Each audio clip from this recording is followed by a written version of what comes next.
Santuario. Figuras terrenales, realidades celestiales.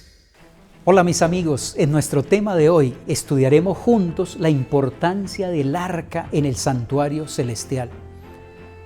Uno de los objetos más fascinantes que formaba parte del mobiliario del santuario era el arca del pacto, símbolo de la presencia divina.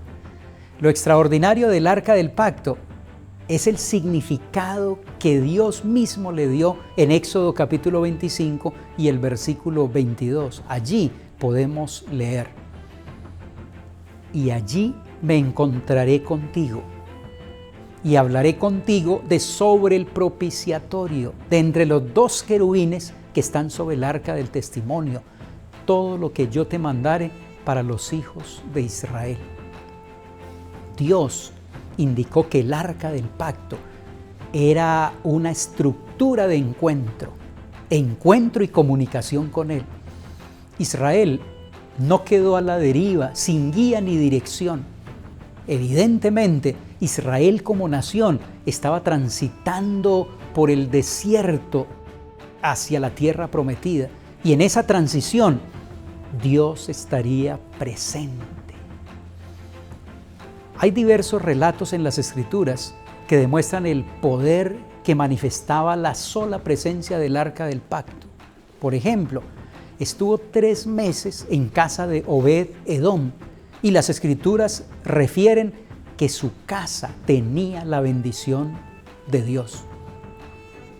Imposible no hacer referencia a la victoria de Israel en Jericó, en la que el arca del pacto iba delante de unos sacerdotes que tocaban cuernos de trompeta. Dice el relato que tras 7 días de rodear a la ciudad con el arca, Jericó fue tomada. Fue la primera de muchas batallas que ganó Israel y conquistó la tierra prometida. El arca del pacto era símbolo de la presencia de Dios. Era esa presencia la que les garantizaba éxito, paz, bendición y victorias a Israel como nación. El arca era una representación de Dios y su relación con Israel, tanto en el plano material como en el plano espiritual. Es muy significativa la presencia del arca del pacto y el contexto en el libro de Apocalipsis.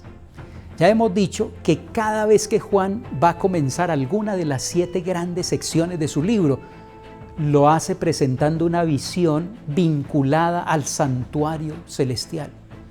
Por ejemplo, en la primera visión, antes de comenzar la sección de las 7 iglesias de Apocalipsis, en el capítulo 2 y 3, Juan alude a una imagen del santuario al escribir que Cristo estaba en medio de los 7 candeleros de oro.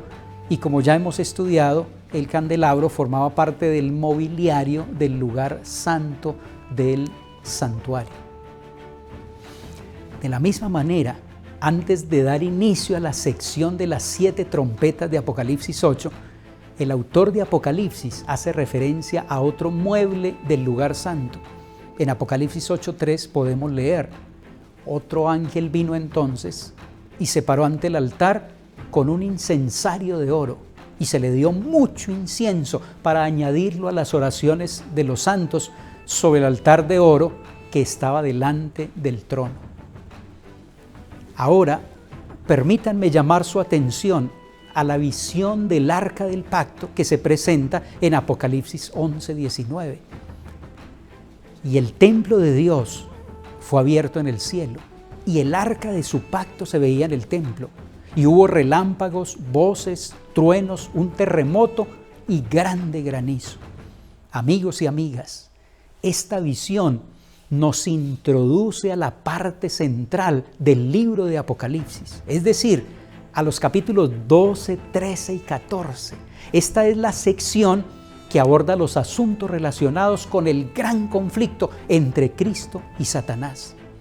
Aquí nos encontramos frente a frente con los aliados de Satanás y con los aliados del Señor, con la iglesia de Satanás y con la iglesia de Dios.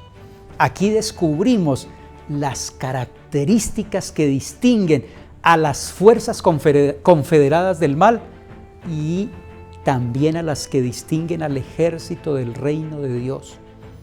Aquí en Apocalipsis 12, 13 y 14 vemos dos grupos, dos líderes y dos poderes. En esta sección donde Juan nos presenta los tres grandes enemigos del pueblo de Dios, el dragón, la bestia del mar y la bestia de la tierra.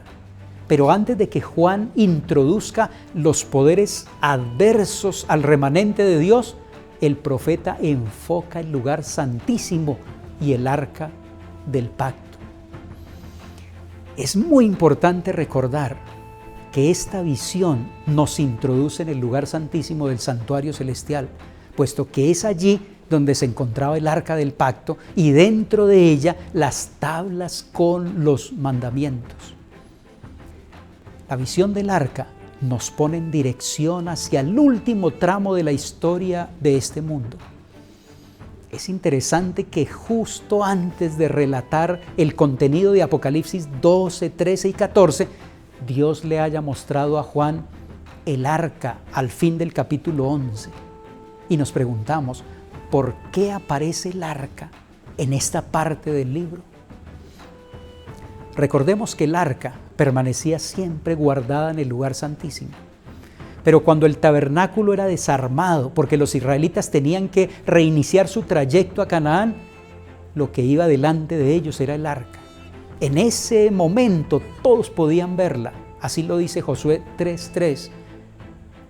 Y mandaron al pueblo diciendo: cuando veáis el arca del pacto de Jehová vuestro Dios y los levitas, sacerdotes que la llevan, vosotros saldréis de vuestro lugar y marcharéis detrás de ella. Aquí dice claramente que el arca iba siempre delante de ellos. Este es el mensaje de parte de Dios a través del arca. Mi presencia va delante de ustedes. El Señor quiere dejar bien claro en nuestra mente que por muy grandes y poderosos que sean los enemigos de la causa divina, el Señor va delante de su pueblo. Esto me recuerda la promesa dada a Moisés en Éxodo 33:14. Mi presencia te acompañará. ¿No les parece que es una promesa maravillosa? La visión del arca nos asegura que no estamos solos, que el Dios que controla el universo no nos abandonará. Él irá marcando el paso, ese paso que hemos de seguir hasta que lleguemos juntos a la Canaán celestial.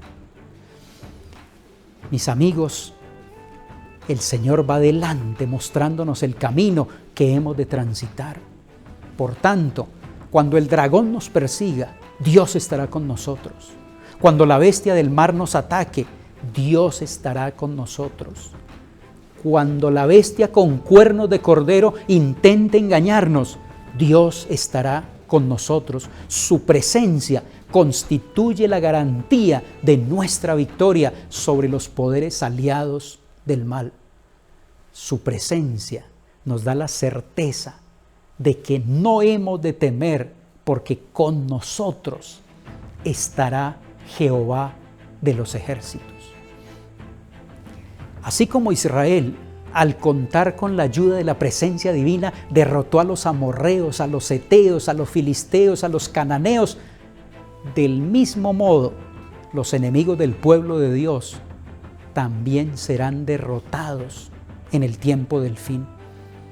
En el libro de Números, el capítulo 10 y el verso 35, podemos leer: cuando el arca se movía, Moisés decía: levántate, oh Jehová, y sean dispersados tus enemigos, y huyan de tu presencia los que te aborrecen.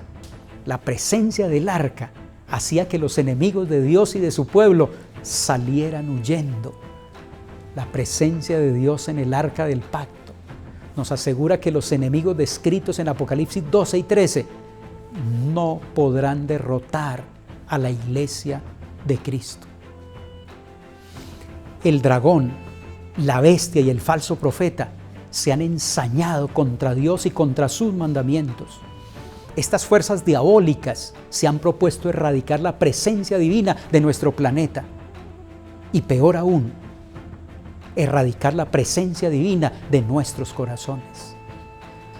Como usurpadores de la deidad, las fuerzas malignas descritas en Apocalipsis 12 y 13 no escatiman esfuerzos para echar por tierra los mandamientos divinos que están contenidos en el Arca del Pacto. Un vistazo rápido a Apocalipsis, el capítulo 13, nos permitirá entrever que los poderes del mal se centran especialmente en atacar los mandamientos que tienen que ver específicamente con Dios. Veamos el ejemplo. El primer mandamiento prohíbe tener dioses ajenos. Sin embargo, en Apocalipsis 13 surgen poderes que reclaman la adoración de los seres humanos. El segundo mandamiento prohíbe la fabricación de imágenes con fines idolátricos.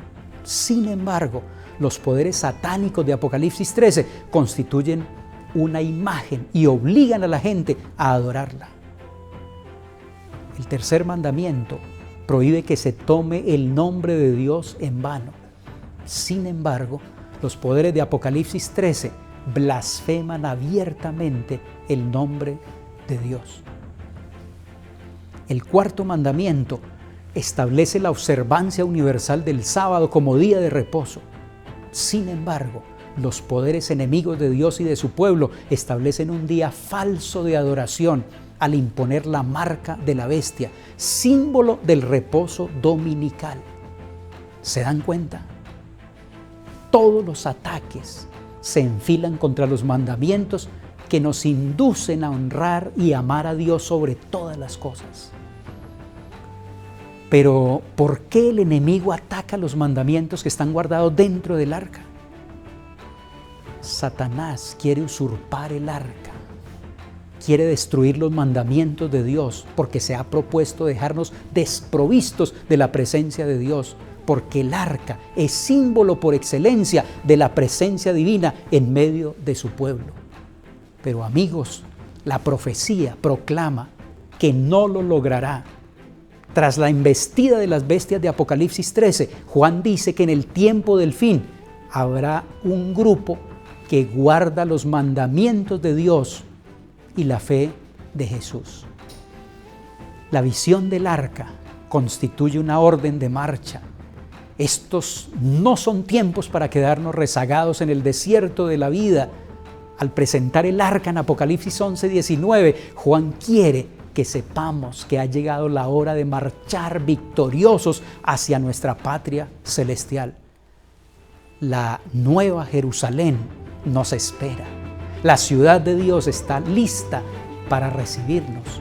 Miremos el arca y avancemos con fe y firmeza hacia nuestro eterno hogar.